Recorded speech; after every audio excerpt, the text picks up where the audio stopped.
بسم الله الرحمن الرحيم. saddexdii cabdilaahi nin odaya ayaa waxa uu dhalay saddex wiil.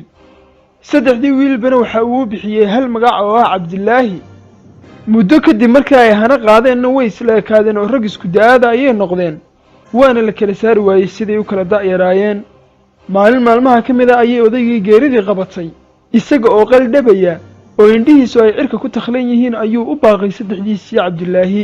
kadibna waxa uu dadkii ka ag dhowaayey xigaalkiisii kula sii dardaarmay saddex kelmadood oo ah: cabdilaahi wuu idhaxlayaa, cabdilaahina ima dhaxlayo, cabdilaahina wuu idhaxlayaa.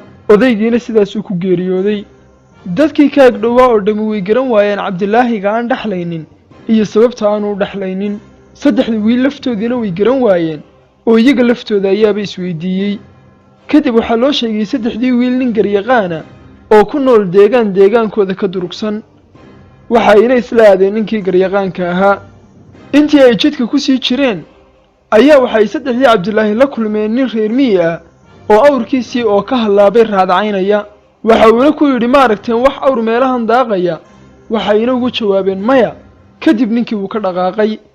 haddii uu dhowr tallaabo qaadayba waxaa ka daba yeedhay cabdilaahi ka mid a cabdilaahiyadii. waxa uuna ku yidhi, awrkaagu ma cawarnaa?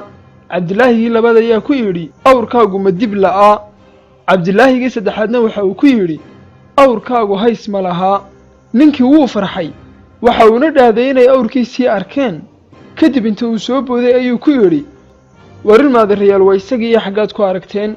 kadib waxay ku yidhaahdeen, wallaahi maanaan arag. ninkii wuu xanaaqay oo wuu dhirfay. waxa uuna go'aansaday inuu nimankan garyaqaanka u geeyo. iyaguna way ku aqbaleen oo waxayba yidhaahdeen, annagaaba kusii aadanayn garyaqaanka. sidii ayayna garyaqaankiisula aadeen. markii ay garyaqaankiisa soo hortaageen ayuu ninkii dacwaddiisii gudbiyey. waxa uu ku yidhi, mudane garyaqaan, nimankan waxaan u tuhunsanahay awr aan leeyahay oo iga hallaabay. awrkaasna astaamihiisii oo idibilan ayay sheegeen. haddana way ka dhaarteen oo waxay yidhaahdeen, maanaan arag. garyaqaankii waxa uu ku yidhi cabdilaahigii koowaad ee yidhi awrkaagu ma cawarnaa, xaggaad ku aragtay awrka cawarnaantiisa? waxa uuna ugu jawaabay si murtiyeysan oo waxa uu ku yidhi, awrka waxaan arkay raadkiisa. kadib dhirta hal dacal ayuunbuu ka daaqayey ee dacalka kale kama uu daaqaynin. waxaana ogaaday dacalka aanu dhirta ka daaqayn inaanu waxba ka arkayn oo uu ila'aa. sidaas ayaana ku gartay inuu awrkaasi cawarnaa. cabdilaahigii labaad ayuu garyaqaankii warsaday sababta uu ku gartay inuu awrkaasi dib la'aa. waxa uu ugu warceliyey, sida caadiga ah geelu marka uu saaloonayo dibka ayuu ruuxaa, kadibna saalada wuu firdhiyaa oo xabadiba meel ayay ku dhacdaa. balse awrka raadkiisa waxaa ka muuqatay inay saaladu hal meela ku dhacaysay oo rasoobaysay. taasina waxay caddaynaysaa dib uu ruuxo oo saalada kala firdhiya inaanu lahayn awrkaasi. cabdilaahigii saddexaad ayuu ku yidhi, war adiguna maxaad ku garatay awrkaasi inuu hays lahaa oo dhan u janjeedhay? waxa uuna ugu warceliyey, si aad u fudud baan ku gartay oo awrku marka uu ciidda tamuuxdaa dul soconayo dacalna dhulka ayuu ku yara aasmayey oo in yarba hoos u dhaadhacayay, dacalka kalena dhulka dushiisa ayuu caadi ugu sawirmayey. aniguna waxaan dhaaday awrkaas dacalka ay addimadiisu ciidda ku libdheen inuu ahaa dacalka uu u janjeedho. kadib garyaqaankii ninkii waxa uu ku yidhi, war nimankani awrkaagii may arag? nimankiina waxa uu la yaabay murtidooda. kadib iyagii ayaa ku yidhi, adiga laftaada ayaanu kuu soconnay garyaqaan. garyaqaankii wuu soo dhoweeyey, waxa uuna weydiiyey arrintooda. iyaguna way u warrameen oo waxay ku yidhaahdeen, aabbahayo saddexdayadanba waxa uu noo bixiyey cabdilaahiyo. markii uu qaldhabayeyna waxa uu noo sheegay mid naga mid ah inaanu dhaxlaynin, kaasna annaga iyo sokeeyahayagii toona garan mayno. sidaa aawadeed ayaanu kuugu nimi inaadna kala xukunto. garyaqaankani waxa uu arkay arrinkani inuu ka wan yahay arrin hal fadhi lagu dhammayn karo. waxa uuna u sheegay saddexdii cabdilaahi inay caawa isaga martuu yihiin. kadib waxa uu geeyey gurigiisii. markii ay guriga galeenba waxa ay dhaadeen in ay iliindhaindhaynayso oo basaasuu dusha kala socdo.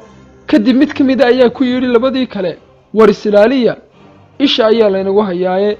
habeennimadkii waxaa lagu marti sooray cunto ka kooban hilib iyo kimis. markii ay u holladeen ee hilibkii tiigsadeenna cabdilaahigii koowaad ayaa ku yidhi, war iska ilaaliya, hilibkani waa hilib ey ee maaha hilib adhiye. cabdilaahigii labaadna waxa uu yidhi, kimistan laynoo keenayna gabadh uurle ayaa dubtay. cabdilaahigii saddexaadna waxa uu yidhi garyaqaankayna kala xukumaya waa wacal. subaxii markii ay garyaqaankii hor yimaadeen ayuu ilan waa nin basaas u diray oo dusha kala socday arrimahoodii saddexda mid waliba soo jeedintii uu soo jeediyey weydiiyey. cabdilaahigii koowaad waxa uu ku yidhi maxaad ku garatay in hilibkani uu hilib ee yahay? waxa uuna ugu warceliyey xoolaheenna caadigaa lafta waxaa ku xigay hilibkana waxaa dusha ka saaran baruurta, laakiinse dugaagga oo eydu ay ka mid tahay lafta waxaa ku xiga baruurta, hilibkuna wuu ugu sarreeyaa. sidaa awgeed ayaan ku gartay inuu hilibkani yahay hilib eeyaad.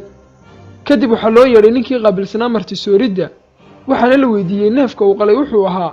waxa uuna ugu jawaabay in adhigii lasoo meericinayey oo aanu hore u iman, kadibna uu dhaaday in adhigu uu soo habsaamayo martiduna ay gaajoonayso, kadibna ey yar oo xaafadda joogay uu u gowracay.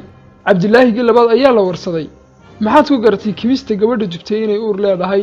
waxa uu yidhi si yaroo fudud ayaan ku ogaaday oo gabadhu marka ay uur leedahay intay kadaloob u soo fadhiisato kuma foorarsan karto daawaha ee dacal inta ay u fadhiisato ayay dhamacdana dacalka shishe isaga riixdaa oo dubtaa.